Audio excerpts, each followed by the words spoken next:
Hello friends, good morning. आज की grammar की एक्सरसाइज जल्दी से शुरू करते हैं। स्क्रीनशॉट ले लीजिए, मैं आपको आंसर्स बताने लगी हूँ। इज सो सबमिसिव दब्बू that he can not disobey anybody. Rewrite this sentence using TOO and to. तो ये कैसे होगा? इस सो को निकाल कर टू आ जाएगा, उसके बाद दैट से शुरू करके हमने सारा सेंटेंस नॉट तक निकाल देना है। नॉट के बाद जो वर्ब है उसके साथ हमने टू लगा देना, मतलब नॉट के बाद आपको जो भी मिले उसके साथ टू लगाकर बाकी एज इट इज़ लिख देना है। He is too submissive to disobey anybody, यानी वो इतना दब्बू है कि वो किसी का कहना नहीं टाल सकता है।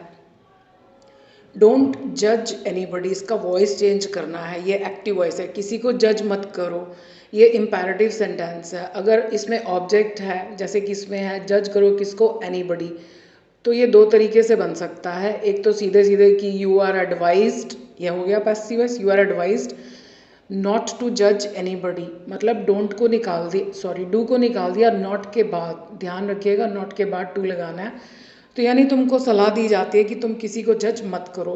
ये तरीका है कि डोंट को ऐसे ही रहने दो और डोंट के बाद लेट लगाओ, और इस वर्ब के बाद जो ऑब्जेक्ट है उसको बिना कोई चेंज किए वैसे का वैसे लेट के बाद लिख दो। यानी अगर यहाँ मी होता तो हम ऐसे का ऐसे मी लिख देते, क्योंकि लेट वर्ब है तो वर्ब के बाद जो जैसा है वैसा ही रहेगा। सो डोंट लेट एनीबडी, उसके बाद आपको ये लिखना है थर्ड फॉर्म लगाकर और साथ में बी की फॉर्म लगानी है।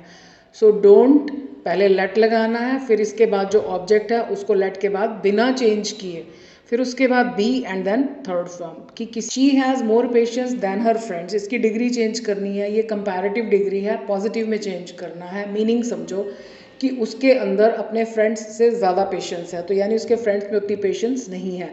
तो पॉजिटिव डिग्री पीछे से शुरू होती है। फ्रेंड्स डोंट हैव, अब ये एडजेक्टिव है तो इसका पॉजिटिव डिग्री या तो मैनी होती है या मच होती है। अब क्योंकि पेशेंस अनकाउंटेबल है तो मच हो जाएगा, और उसके आगे एक एज और एक एज बाद में।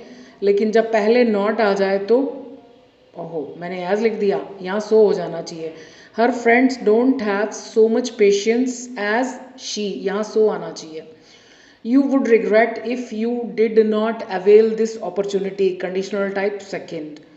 The false accusations made him lose his temper, मजबूर कर दिया उसको गुस्सा करने के लिए। यहाँ पर हम क्या गलती करते हैं, हम टू लगा देते हैं। मेक के बाद जो वर्ब आता है हमेशा फर्स्ट फॉर्म आती है, कोई भी टेंस हो,